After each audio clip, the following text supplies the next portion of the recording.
كم مرت بنا أيها الإخوة من معاصي، وكم وقع منا من تقصير. السؤال: كم مرة بكينا على ذنوبنا؟ كم مرة بكينا على معاصينا؟ كم مرة جلس أحد منا مع نفسه يستعرض شريط أعماله، شريط سيئاته، شريط أخطائه، فنزلت منه عبرة وسالت على خده خوفا من الله عز وجل؟ كم؟ اسأل نفسك وأنت أعلم بها. متى آخر مرة بكيت حزنا على معصيتك؟ كم مرة أو متى آخر مرة بكيت خوفا من الله عز وجل أنك قارفت معصية وعصيت الله عز وجل وهو يراك ويطلع عليك؟ متى آخر مرة خرجت منك دمعة هي ألم أو تعبير عن ألم قرص قلبك وآلم فؤادك لأنك عصيت الله عز وجل؟ ما دام هذا الحس موجودا في القلب أيها الإخوة، وهو حركة القلب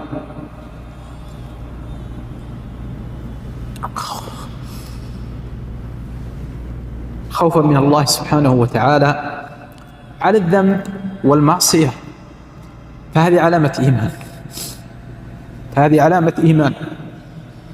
ولا يزال القلب فيه حياة ما دام يحس بألم المعصية ووخز الذنب.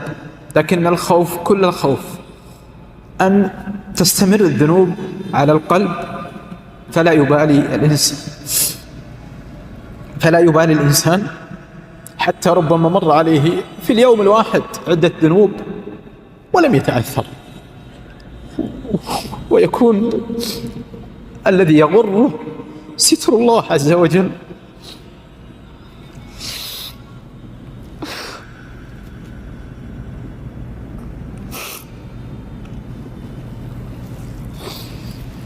يغره ستر الله سبحانه وتعالى وحلمه على من عصاه، فيستمر كما قال أحد السلف لما سمع قول الله عز وجل: يا أيها الإنسان ما غرك بربك الكريم، فقال: ستورك المرخاة يا رب. ما غرك بربك الكريم؟ قال: ستورك المرخاة. فنسأل الله جل وعلا بأسمائه الحسنى وصفاته العلى أن يتوب علينا وإياكم في التائبين، وأن لا يجعلنا ممن غرهم ستر الله الكريم الحليم. اللهم لا تجعلنا ممن غرهم سترك ولا غرهم حلمك. اللهم لا تجعلنا ممن اغتر بحلمك ولا بسترك. اللهم يا حي يا قيوم ارزقنا خشيتك في الغيب والشهادة. اللهم ارزقنا خشيتك في الغيب والشهادة.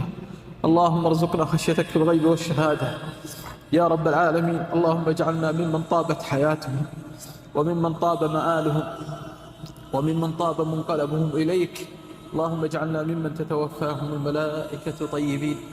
ونقف عند هذا ونستكمل إن شاء الله تعالى في الدرس القادم، والحمد لله رب العالمين، صلى الله وسلم وبارك على نبينا محمد.